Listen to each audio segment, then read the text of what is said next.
ٹھیک نہیں حالت اسسٹنٹ. کیوں صاحب؟ یہ بتلائیے کہ جس کو نائب جانشین اسسٹنٹ بنائیں گے، جس کا بنائیں گے، ان دونوں میں کوئی جوڑ، کوئی ربط، کوئی کامن کوئی چیز تو ہونی چاہیے دونوں میں.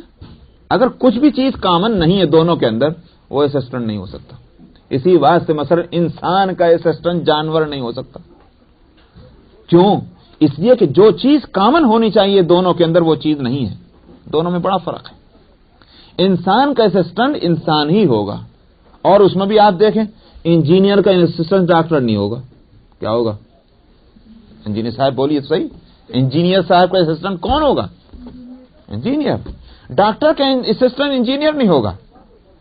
معلوم ہوا کہ وہ چیزیں کامن ہونی چاہیے کہ جس چیز کے اندر اسسٹ کر رہا ہے. کچھ سمجھ میں آ رہی نہیں بات یاری؟ اچھا صاحب، اللہ سبحانہ و تعالی نے خلیفہ بنایا انسان کو. لازمی طور پر کچھ چیزیں جو ہیں وہ کامن ہوں گی کہ جو اللہ کے اندر ہیں وہ چیزیں کچھ بندے کے اندر ہوں گی. اچھا صاحب، پھر ان میں دو قسم کی چیزیں ہیں. کچھ تو وہ ہیں کہ پیدائشی ہیں، جیسے انسان کا اسسٹنٹ انسان ہوگا تو وہ انسان ہونا اختیاری نہیں، پیدائشی ہے. سمجھ میں آئی نہیں بات؟ مگر کچھ چیزیں جو ہیں وہ اختیاری ہوا کرتی ہیں، پیدائش نہیں ہے. جیسے انجینئر کا اسسٹنٹ انجینئر ہوتا تو یہ مطلب نہیں ماں کے پیٹ سے انجینئر بن کے آیا، بلکہ یہ اس نے اپنے اندر یہ خوبیاں پیدا کی. کچھ سمجھ آ رہی نہیں بات آ رہی؟ اسی طرح سے اللہ سبحانہ و تعالی نے کچھ خوبیاں اس انسان میں جس کو خلافت دی جانی ہے، کچھ خوبیاں جو اللہ کے اندر ہیں، کچھ تو اس کے اندر پیدائشی رکھی ہیں. کچھ خوبیوں کی صلاحیت رکھ دی ہے، وہ خوبیاں نہیں رکھی، صلاحیت رکھ دی ہے اور پابند بنا دیا یہ خوبیاں پیدا کر. اب میں یہ بات بتا رہا ہوں، اس کو قرآن کی روشنی میں اب دیکھیے آپ، تاکہ میں بات کو یہاں تک لاؤں. قرآن حکیم میں فرمایا، سورۃ الانسان یا سورۃ الدہر جو اس کا نام ہے، اس میں فرمایا انا خلقنا الانسان من نطفۃ امشاج نبتلیہ فجعلناہ سمیعا بصیرا. اس قرآن شریف کا صفحہ ہے 672، سورہ دہر، آیت نمبر 2. انا خلقنا الانسان من نطفۃ، ہم نے انسان کو پیدا کیا مخلوط نطفے سے. مخلوط ملا جلا، عورت اور مرد کا دونوں کا جو ہے نطفے سے انسان کو پیدا کیا. یہ تو ہے حقیقت اس کی. نبتلی، تاکہ ہم دنیا میں اس کو آزمائیں کہ جو صلاحیت ہم نے اس کے اندر رکھی ہیں اس پہ پورا اترتا ہے جو مقصد ہم نے دے کر بھیجا ہے. آگے جو لفظ ہے اس کو میں سنانا چاہ رہا ہوں، فجعلناہ سمیعا بصیرا. یہ سمیع کس کو کہتے ہیں؟ ان اللہ هو السمیع البصیر. اللہ سمیع اور بصیر ہیں، ہے کہ نہیں بات؟ یہاں کس کو کہا جا رہا ہے؟ فجعلناہ سمیعا بصیرا. ہم نے اس انسان کو جس کو مخلوط نطفے سے ہم نے پیدا کیا، ہم نے اس کو سمیع اور بصیر بنا دیا. خوب توجہ سے سننے کی ضرورت ہے اس بات کو کہ سننے والا دیکھنے والا، یہی تو کہنا چاہ رہے ہیں اللہ تعالیٰ. اس کے لیے یوں بھی فرما سکتے تھے سامع بنا دیا، باصر بنا دیا. سامع سننے والے کو کہتے ہیں، باصر دیکھنے والے کو کہتے ہیں، لیکن اس سے سپر فارم جو استعمال کی سمیع اور بصیر، تاکہ یہ معلوم ہو جائے کہ اس کے اندر وہ صفتیں ہم نے رکھی ہیں جو ہماری اپنی صفتیں ہیں. فجعلناہ سمیعا بصیرا. ہو گئی بات؟ اس سے میں کہنا چاہ رہا ہوں کچھ تو اللہ نے صفتیں پیدائشی رکھ دی انسان کے اندر، اور کچھ صفتیں رکھی نہیں ہیں لیکن ان کی صلاحیت رکھ دی. کیسے؟ وہیں اس کے برابر میں ایک اور صورت ہے، کیا نام ہے، سورۃ الدہر سے پہلے آپ پڑھیں گے سورہ القیامہ. سورہ قیامہ میں آپ دیکھیں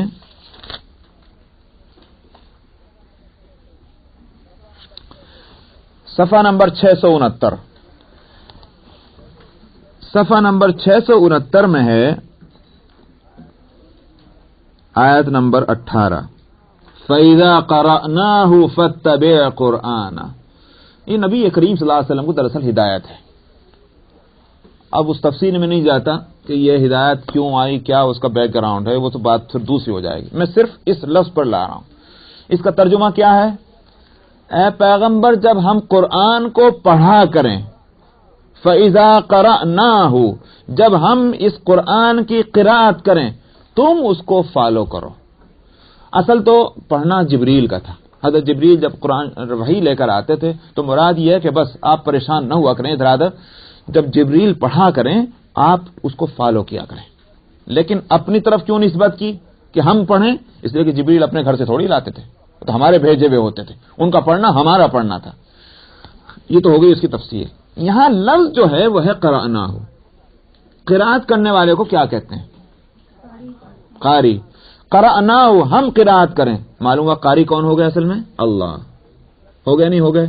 لیکن جب انسان قراءت کرنے لگتا ہے تو آپ کہتے ہیں قاری صاحب، کہتے نہیں کہتے ہیں؟ اصل قاری تو اللہ ہے. لیکن جب اسی قرآن کی، جس قرآن کے قاری اللہ ہیں، جب اسی قرآن کی قراءت بندہ کرنے لگتا ہے تو وہ بھی قاری کہلاتا ہے. اسی طرح سے قرآن حکیم میں خود قرآن کے تعلق سے اللہ تعالیٰ نے فرمایا اِنَّا نَحْنُ نَزَّلْنَا الذِّكْرَ وَإِنَّا لَهُ لَحَافِظُونَ. ہم نے ہی اس ذکر کو اتارا ہے اور ہم ہی اس کے حافظ ہیں. ہو گئی نہیں بات؟ اصل حافظ کون ہوئے اس قرآن کے؟ اللہ. لیکن جب انسان اس قرآن کی حفاظت کرنے لگے جس کے اصل حافظ اللہ ہیں تو اس کا نام بھی حافظ ہو جاتا ہے. صاحب یہ کون ہے؟ یہ حافظ صاحب ہے.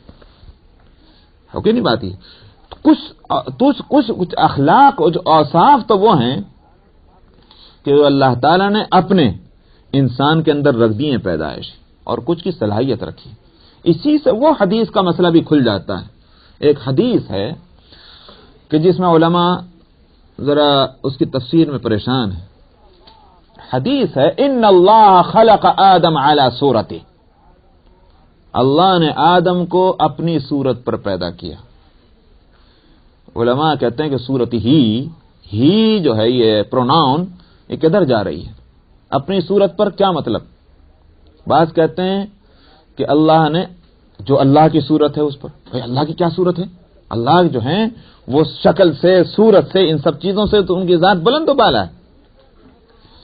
ہی کا جو ہے پروناؤن جا رہی آدم کی طرف، یعنی آدم کو اس کی اپنی صورت پر پیدا کیا. کیا مطلب؟ مثال ایسی ہے، بھئی ان کا کیا کہنا ہے، یہ تو بس اپنے آپ خود ہی ہیں. کیا مطلب؟ ان کے کوئی مثال نہیں، ان کے کوئی ایگزامپل نہیں، ان کا کوئی جو ہے تو کوئی ثانی نہیں. تو آدم کو لا ثانی شکل پر ہم نے پیدا کیا. بعض لوگوں نے اس کا ترجمہ کیا یہ، بعض نے اس کا ترجمہ دوسرا کیا، اور وہی میں سنانا چاہ رہا ہوں اور دل کو بھی لگتا ہے وہ. ان اللہ خلق آدم علی صورتہ ای علی صفتہ. اللہ نے آدم کو اپنی صفتوں کے اوپر پیدا کیا. جو اوصاف اللہ کے ہیں ان اوصاف پر آدم کو پیدا کیا. اب آپ دیکھیں کہ کہیں کہ سمیع کہا جا رہا ہے، کہیں بصیر کہا جا رہا ہے، کہیں حافظ ہونے کی صلاحیت ہے، کہیں قاری ہونے کی صلاحیت ہے، عالم ہونے کی صلاحیت ہے. حالانکہ عالم تو اللہ ہے. تو یہ ہے اللہ کے اوصاف. اسی واسطے حدیث میں نبی کریم صلی اللہ علیہ وسلم نے فرمایا تخلقوا باخلاق اللہ، اپنے اندر اللہ کے اخلاق پیدا کرو. معلوم ہوا کہ پیدا کرنے کی چیزیں ہیں، تبھی تو پیدا کرنے کی ہدایت. کیا ہے وہ اللہ کے اخلاق؟ مثال کے طور پر رحمت، شفقت، محبت، جود، سخا، کرم، یہ اللہ کے اوصاف، یہ اپنے اندر پیدا کرو. تو میں ساری تفصیل کیوں بتلا رہا ہوں؟ وہ اس واسطے کہ اس خلیفۃ اللہ کے اندر، اس انسان کے اندر وہ اوصاف رکھے گئے ہیں کہ جو اللہ میں ہیں. کیوں رکھے گئے؟ کیوں صاحب اسسٹنٹ کیوں بنایا جاتا ہے؟ اسسٹنٹ کیوں بنایا جاتا ہے؟ وہ کام کرنے کے لیے کہ جو کام اصل کرتا ہے.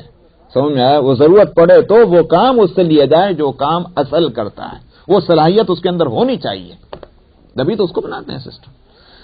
اس انسان کو اللہ نے خلیفہ بنایا تو اصل تو یہ کہ اوبیڈین کرتا رہے، مگر اس کے اندر جو صلاحیت رکھی ہے اس کا نتیجہ یہ ہے کہ یہ انسان برابر ترقی کر رہا ہے. یہ صنعت، یہ حرفت، یہ ایجادات، یہ انکشافات، یہ کیا ہیں؟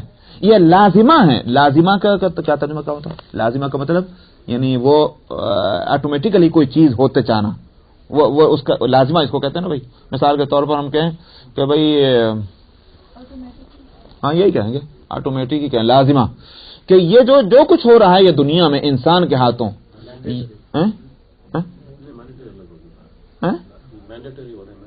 نہیں وہ ٹھیک ہے. مطلب یہ ہے کہ لازمہ کے معنی کیا ہیں. مثال کے طور پر ہم کہیں کہ صاحب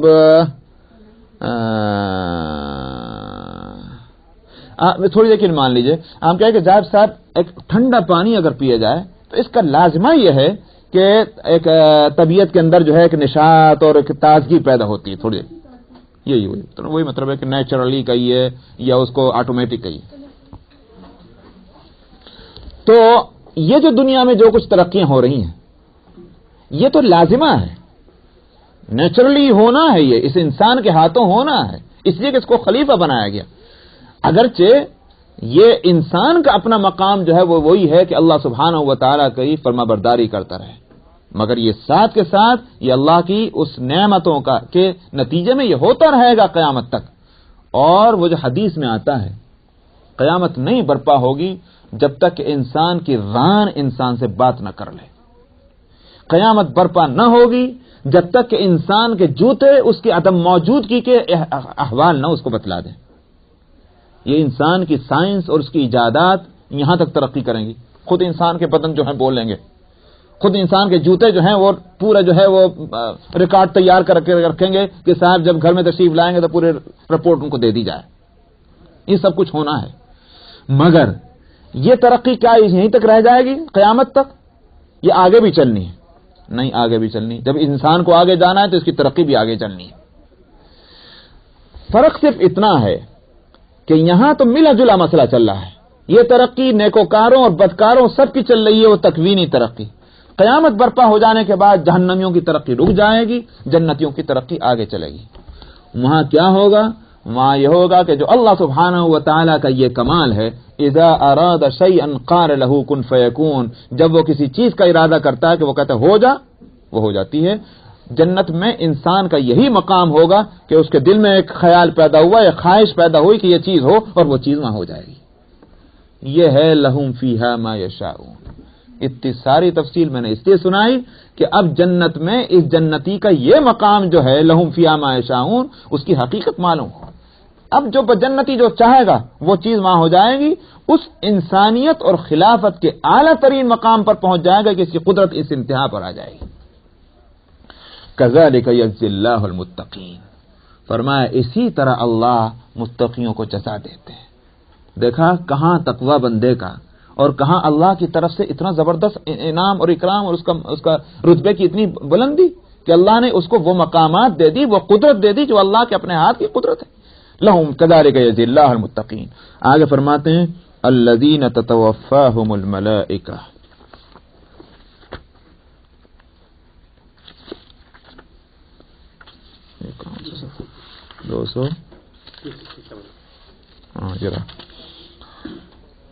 الذین 267 بتا رہے آپ؟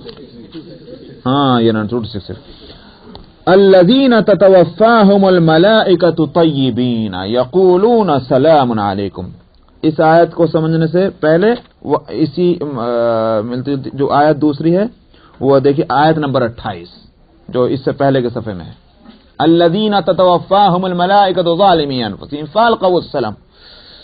ظالم لوگوں کی جب روح قبض کریں فرشتے تو وہ خوشامد کریں گے. کون خوشامد کریں گے صاحب؟ وہ کافر ظالم. یہاں فرمایا وہ متقین کون ہیں؟ فرمایا وہ ہیں کہ جب فرشتے ان کی روح قبض کریں گے طیبین، بہت اچھے انداز میں آ کر. یہ نہیں ہے کہ مار دھاڑ کرتے ہوئے، چیخ چنگاڑ کرتے ہوئے، بڑے ریسپیکٹ کے ساتھ، بڑے اچھے فضا میں آئیں گے. وہ یقولون تو مسکراتے انداز میں آئیں گے، بڑی محبت شفقت کے ساتھ آئیں گے. منہ سے بھی کیا لفظ بولیں گے؟ سلام علیکم. آتے ہی پہلی بات تو فرشتے کہیں گے السلام علیکم. تو ایسا آدمی کہنے والا سلام علیکم کہنے والا مارے گا، لڑے گا، جھگڑے گا، ڈانٹے گا؟ کچھ نہیں. اس لیے کہ پیار محبت کی بات سے اس نے ابتدا کی ہے. سلام علیکم ادخلوا الجنت بما کنتم تعملون، بس یہ خوشخبری سن لیجئے کہ جنت میں داخل ہو جائیے بما کنتم تعملون، دنیا میں جو کچھ تم کرتے تھے اس کی وجہ سے۔ یہ بھی دراصل اعزاز ہے، یا یوں کہیے کہ جس کو کہتے ہیں انکریج کرنا تو نہیں کہیں گے یہاں لفظ، بلکہ کیا کہتے ہیں، ہمت افزائی، وہ نہیں ہمت افزائی کے لیے تو خیر وہ انکریجمنٹ ہی ہے، بلکہ یہاں قدردانی کا لفظ زیادہ اچھا ہے، قدردانی کرتے ہوئے کہا جائے گا، ورنہ حقیقت تو یہ ہے کہ جنت جو کچھ ملے گی یہ جس عمل کے بدلے میں ملے گی۔ اگر یوں کہا جائے کہ عمل کے بدلے میں ملی، تو یہ بتائیے کہ اللہ نے جو کچھ دنیا میں نعمتیں دی تھیں اس کا بدلہ کہاں ہوا؟ ٹھیک ہے بھائی، مثلا ہم نے نمازیں پڑھی، روزہ رکھا، حقیقتاً اگر آخرت میں نعمتیں ہماری اس نمازیں اور روزوں کے بدلے میں ہوں گی تو اللہ نے دنیا میں جو نعمتیں دیں وہ کس چیز کے بدلے میں، اس کا بدلہ کہاں ہوا؟ اور کچھ سمجھ میں آ رہا نہیں آ رہی؟ بھائی اللہ نے ہم کو کھانے کو دیا، ہماری طرف سے اس کا بدلہ کیا ہوا؟ اللہ نے ہم کو کپڑے دیے، ہماری طرف سے اس کا بدلہ کیا ہوا؟ اگر حساب برابر کرنا چاہتے ہو، اے اللہ میاں ہم نے نمازیں پڑھی تھی لائیے جنت، اے اللہ ہم نے جو ہے روزے رکھے تھے لائیے جنت، تو اللہ میاں نے جو دیا ہے دنیا میں اس کا بدلہ کیا ہوا؟ سمجھ میں نہیں آئی؟ دنیا میں جو اللہ نے نعمتیں دی ہیں ہماری طرف سے اگر حساب ہی کرنا ہے تو پہلے اس کا حساب کیجئے، پھر مزید اللہ سے اور مانگیے۔ اس واسطے حقیقت یہ ہے کہ جنت نعمتوں کے بدلے میں نہیں ہوگی۔ اسی واسطے نبی کریم صلی اللہ علیہ وسلم نے فرمایا تھا جو جنت میں جائے گا اللہ کے فضل سے جائے گا۔ حضرت عائشہ نے عرض کیا یا رسول اللہ آپ بھی؟ فرمایا میں بھی۔ تو جنت تو اصل میں فضل سے ملے گی۔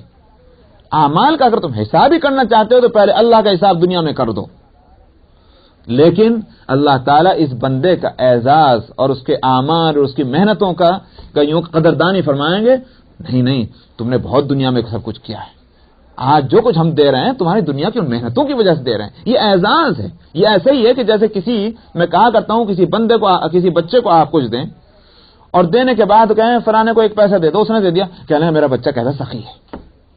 ارے بھائی وہ اس کی سخاوت کہاں سے آئی؟ جو کچھ ہے اس کے پاس آپ کا دیا ہوا ہے۔ اسی طرح سے اللہ سبحانہ و تعالی قدردانی فرماتے ہوئے کہیں گے ادخلوا الجنت بما کنتم تعملون، جنت میں تم داخل ہو جاؤ ان کاموں کی وجہ سے جو تم دنیا میں کرتے تھے۔ هل ينظرون الا ان تأتيهم الملائکۃ او یأتی امر ربک۔ اس کے بعد پھر کلام کا رخ انہی مخالفین کی طرف پھر گھوما، فرمایا یہ اس کے سوا اور کسی چیز کا انتظار نہیں کر رہے ہیں کہ فرشتے ان کے پاس آئیں، او یأتی امر ربک، یا آپ کے رب کا حکم ہی آ جائے۔ مراد اس سے کیا ہے؟ فرشتوں کے آنے سے مراد عذاب آنا، رب کے حکم کے آنے سے مراد قیامت کا آنا۔ بھائی اب یہ سیدھے سیدھے ماننے والے نہیں، جس کا اردو میں ایک لفظ بولا کرتے ہیں نا، لاتوں کے بھوت بھاتوں سے نہیں مانتے، بس اب ان کے سمجھ میں آنے والے نہیں، فرشتے ہی آ کر ان کا قصہ ختم کر دیں، یہ قیامت ہی برپا ہو جائے، یہ اسی کے انتظار میں ہیں، یہ ماننے والے نہیں ہیں۔ کذالک فعل الذین من قبلہم، ان سے پہلے جو گزر چکے ہیں انہوں نے بھی یہی حرکتیں کی تھی۔ وما ظلمهم اللہ ولکن كانوا انفسهم یظلمون، اگر وہ تباہ ہوئے، برباد ہوئے، عذاب میں مبتلا ہوئے، اللہ نے کوئی ان پر ظلم نہیں کیا، لیکن وہی اپنے اوپر ظلم کیا کرتے تھے۔